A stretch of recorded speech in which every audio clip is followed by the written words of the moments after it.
teman-teman memang kalau soal transparansi itu nggak ada yang ngalahin DPR, Pak. Di DPR ini jangankan hasil rapat, kita lagi rapat bisa disaksikan secara online oleh seluruh masyarakat Indonesia. Kasih tepuk tangan dulu untuk institusi kita. Institusi lain katanya sudah bikin keputusan, nggak tahu kapan menyerap aspirasi masyarakatnya gitu kan. Termasuk MK juga tuh, nggak tahu tuh kapan. Ya, teman-teman ya, kalau sedikit catatan dari saya, yang pertama ada dugaan pemalsuan putusan. Karena ada orang meninggal bisa tanda tangan, itu kan nggak mungkin kalau nggak palsu.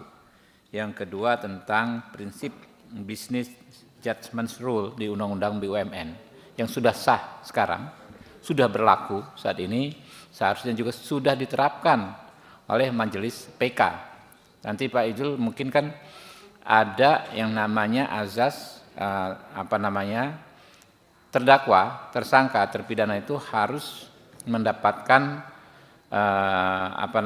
kalau ada undang-undang baru yang lebih menguntungkan, itulah yang digunakan. Kurang lebih itu. Nanti bisa dimasukkan ke situ dan kami pun nanti dalam rekomendasinya juga akan menyampaikan hal tersebut. Ya, jadi nanti dicari prinsipnya, tenaga ahli ya. Prinsip undang-undang baru yang lebih menguntungkan itulah yang diterapkan pada tersangka, terpidana. Lalu ini juga menarik, pasal 55 ya, dader, medadader, widlocker, orang yang melakukan, membantu melakukan, kemudian membujuk untuk melakukan. Nah, yang melakukan saja nggak dihukum, bagaimana mungkin ada orang yang dihukum karena membujuk untuk melakukan atau membantu untuk melakukan? Ini agak-agak ajaib tuh. Itu diferensiasi putusan. Ya silakan, nih ada banyak pakar-pakar hukum sudah lengkap dan sudah hampir full fraksi nih yang hadir saat ini. Di belakang itu ada pakar hukum anak muda paling keren itu. Silakan anak muda, Pak Sudeson Tandra dari fraksi Partai Golkar. Ya, terima kasih pimpinan, anggota Komisi 3 yang saya hormati. Keluarga istri dari Pak Denny ya, dan Pak Yulis Ibran ini sering saya lihat di TV, keren juga ternyata. Ya, saya yang belajar banyak dari Bang Sudeson ini, pengacara senior ini. Enggak juga. Terima kasih. Memang ini salah satu akibat dari penerapan sistem kamar yang setengah-setengah di Mahkamah Agung. Tadi apa yang dikatakan oleh pimpinan itu udah benar sekali. Bahwa penegakan hukum yang bersih, adil, itu bisa terlaksana kalau ada unsur transparansi. Jadi kami terus terang mengkritik keras itu ya. Bukan saja itu di Mahkamah Agung ya.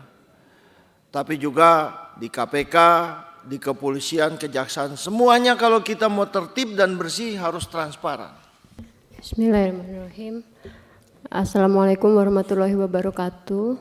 Ya, terima kasih Bapak dan Ibu sekalian, yang terhormat, anggota Dewan dan pimpinan tentunya. Seperti yang tadi disampaikan sama Pak Ijul, saya sangat berterima kasih sekali. Saya mewakili keluarga ini, ada adik-adik. Jadi maaf, sangat berterima kasih karena memang kami rasa ini sangat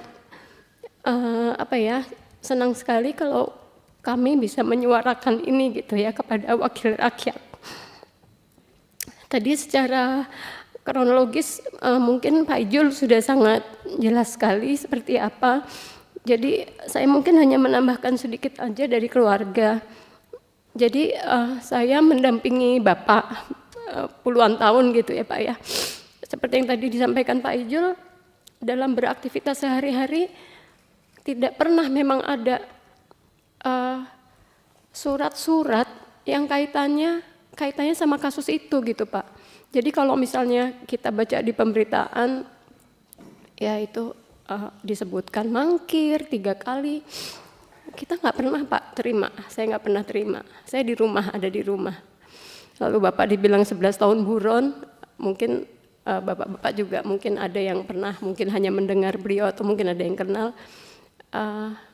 Bapak kan ada di mana-mana juga Pak, sering jadi pembicara, lalu juga bekerja Pak, pernah di swasta, di BUMN sampai di 2 kementerian, sangat mudah ditemukan. Jadi ya alhamdulillah, tapi keluarga kami insya Allah bisa kuat, anak-anak bisa kuat, dan proses pengambilan Bapak pun itu juga kami kaget sekali ya. Kami baru turun, kami mendarat di bandara sekitar jam 4:30-5 sore, paspor saya dan anak-anak bisa keluar, ternyata Bapak nggak bisa, katanya ada catatan.